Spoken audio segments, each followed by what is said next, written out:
आज आम शिखा उत्तान मंडूक आसन। उत्तान मंडूक आसन करने पूर्व किसी तार नियम अच्छी आज आम जाना। प्रथम आज आम वज्र आसन बसवा। वज्र आसन माने दुई गोड़ को भांगिकी ये जो गोड़र पंजा अच्छी पारिदबा तापर सीधा कर बसवा। बसाइला आमे तापर उत्तान मंडूक आसन स्थिति को जीवा। फास्ट तापर कौन करवा ना दी गोड़ को आम खोलीदबा। दी आंठू को धीरे धीरे दी साइड खोलीदबा। जिते खोलीदबा आ पछर जो पंजा अच्छी गोईठी गोईठी उपरे पूरा मझिरे बसवा। पंजार बुढ़ा आंगुठी उपरे दी गोड़ को लगे सीधा कर बसवा। बसाइला फास्ट कौन करवा ना दक्षिण हाथ को ऊपर को नवा निश्वास सहित नहीं बंकईकी कणरे रखा। बाम कंध कणरे रहिबो।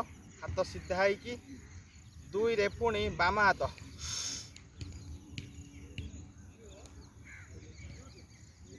यही स्थिति रे रहिबा।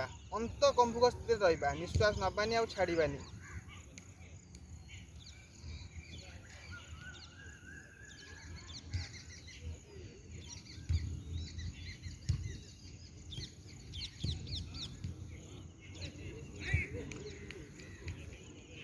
तीन पुणी बाम हाथ को आम सीधा करदे। निश्वास छाड़ी नहीं आसिया तल को।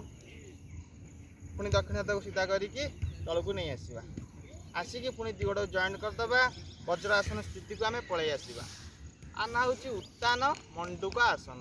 यह करने द्वारा जो बेक अच्छी यह संप्रसारण होता है। यह नमनीय होता है। आ जो आमर रहा पिठी पिठीर समस्या दूर होता है। आमर जो फुसफुस अच्छी फुसफुस समस्या जेकोसी रोग अच्छी ता दूर होता है। यह शरीर पर बहुत लाभदायक। या घरे करवा धीरे धीरे अभ्यास करवा। आज एतिकी रहुची। जय जगन्नाथ।